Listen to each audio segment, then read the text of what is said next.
The U.S. men's national team beat Mexico like a drum, and I love it. It was an outstanding match last night. I mean, I actually doubted uh, today's the type of performance that was going to happen in yesterday's match. I was a little concerned. I mean, I knew that Mexico is just a terrible, terrible team right now. Coca, their coach is I mean, Argentinian coach, has a lot of experience. Champion with Atlas, champion in Argentina, but just I don't think he was the fit for this job. But so I knew that they weren't playing as well. I mean, and also a lot of new names on the Mexican side. Alvarez is one of the old ones, young player, but older ones that are kept. Gallardo the same, Montes, Ochoa, but it's just not a complete team at this point. And on the U.S. side, though, the players that we have, they know each other very well. They know each other very well. From Pulisic, from Reina, from Wea, from Balogun is Balo is new, but McKinney, Robinson, Dest, Turner. Basically, this whole team is full of players that like each other, like playing with each other, and are just there for each other. And as we see, one of the plays that Christian Pulisic pulled out yesterday, actually the Golden Boy. I'm gonna call him the Golden Boy this time. I don't really like saying stuff like that, but yesterday he grabbed that U.S. jersey and he made it happen for the U.S. national team. I mean, he was on point. He was ready for the challenge. He hadn't been playing well in Chelsea. He hasn't been getting a lot of opportunities, but he came through with an outstanding match yesterday to take over the matches and to take over the match and actually, put himself on the top of the list as the best player of this match, and also to help advance to the final against Canada. Ooh, look at Serginho Dest right there, boy. He got drip. He got that drip going, man. Reina right there, also ready to play, boy. Serious as a heart attack going to this game to get the job done. Mexico was the U.S. man's, Mexico's always been that team that we all always want to beat. So I think that this is just different matches. This is a whole different match, a whole different mindset to get ready for this match. And the U.S. definitely was prepared. They to take over the game. I will say, man, I don't know what the heck was going on. A lot of situations. The game wasn't finished because of racial slurs. Not racial slurs. I apologize, but homophobic slurs, homophobic things being said. McKinney right there. I love that. I love that by McKinney. I mean, kissing the jersey, making his presence. Hey, this is Las Vegas. There's a lot of Hispanic Mexican presence in the arena, but there was actually a lot of U.S. fans as well, Mexican American U.S. fans that were present at the game. But this play right here by Dest, I mean, just unbelievable for Pepe to come in and perform. Great play by Pepe. He was just able to perform. Look at that kid. He's like that Mexico bandana out. He stayed with the U.S. But listen, Pepe was tremendous coming off the bench.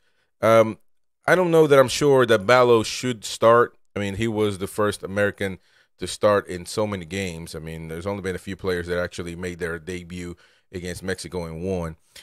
So there was a lot to take by that, because a lot of people actually believe that Pepe earned his spot already as in the starting 11, and that Balo should have waited.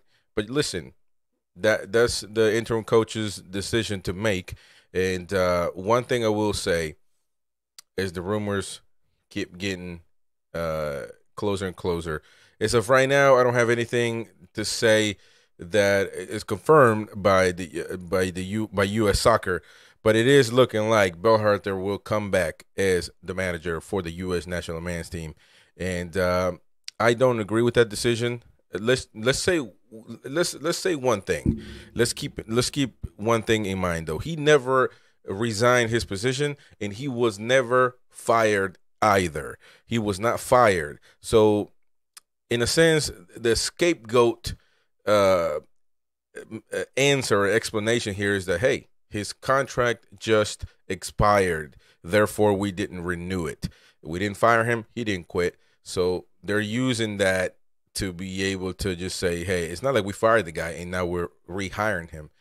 His contract just expired, which is still just, like I said, a scapegoat excuse because, all those things about Berhalter came out, the U.S. Soccer Federation let his contract expire last December because they investigated him for domestic violence. They did a whole investigation and then concluded that it was satisfied with his explanation and maintained that he was still eligible to return in the future, and he sure will. I mean, he's looking like he will come back. Listen, I'm not a fan of his. I just don't think that he did a good job at the World Cup. I don't think he was. I just don't think he did a good job. And I'm entitled to my position, and a lot of people are entitled to that as well. And but it does look like he will be the coach for the U.S. men's national team in the next couple. It's going to be confirmed in the next couple of hours, or give it a day or two. But I think in the next couple of hours, it will be confirmed that he will be the next manager. And listen, I like what the U.S. did. Regardless of Berhalter coming back, I like what the U.S. did. They didn't fall under pressure and just hire anybody for the job.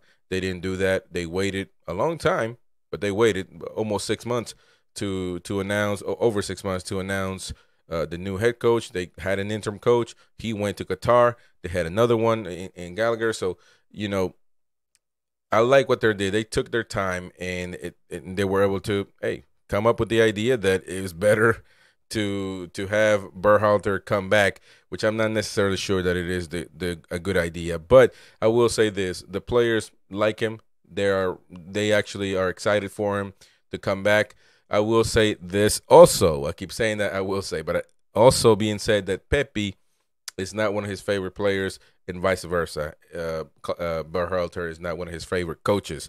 Therefore, a lot of people are speculating that he might not get called up as much as he should, because he is a young talent that the U.S. has that need to be able to capitalize. I don't think Berhalter is going to be that stupid not to call him, because I don't think he's going to want the avalanche of questions. But I do believe that Pepe's minutes are going to suffer. I do believe that Balogun coming in for the U.S. team and choosing the U.S. national team, that he's going to have more minutes and more opportunities. It is unfortunate because when Pepe came in, he got the job done. I mean, he scored. He got the job done, literally. So, it is what it is. One of the things that are bad about the next match, about the finals, is that Weston McKennie and Serginho Dest, two of the players that played great. And I will tell you this: I have not seen this Serginho Dest in a long, long time. Didn't see it in AC Milan. Did not see it surely in his last matches with Barcelona.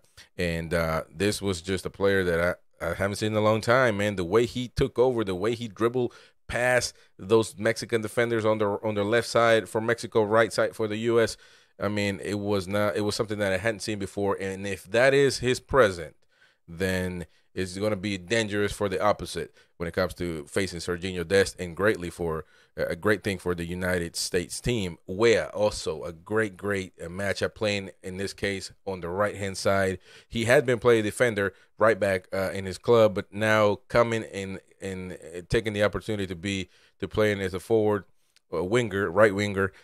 He did it tremendous on the second goal. He was amazing. Wea is one of my favorite players of this team. Robinson and Richards, tough in the center backs.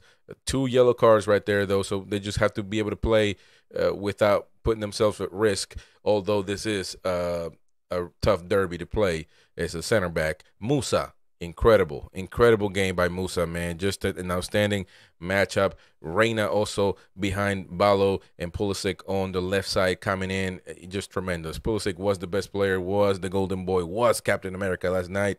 He got it done, and we'll see where he lands as well. But yesterday he wanted to prove that he still has it, that he is still the leader of this team. So we'll see what happens. Berhalter looks like he's going to be the next manager for this team. And next final is against Canada. And also the Gold Cup is coming up. The Gold Cup is coming up pretty soon. Supposedly a lot of these players are not going to be part of the Gold Cup. But we'll see. It's going to be a younger team. And also when will Berhalter start?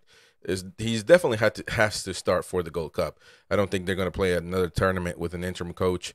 That's not going to stay longer. I think that they want to have Greg take over. So we'll see what happens for the national team.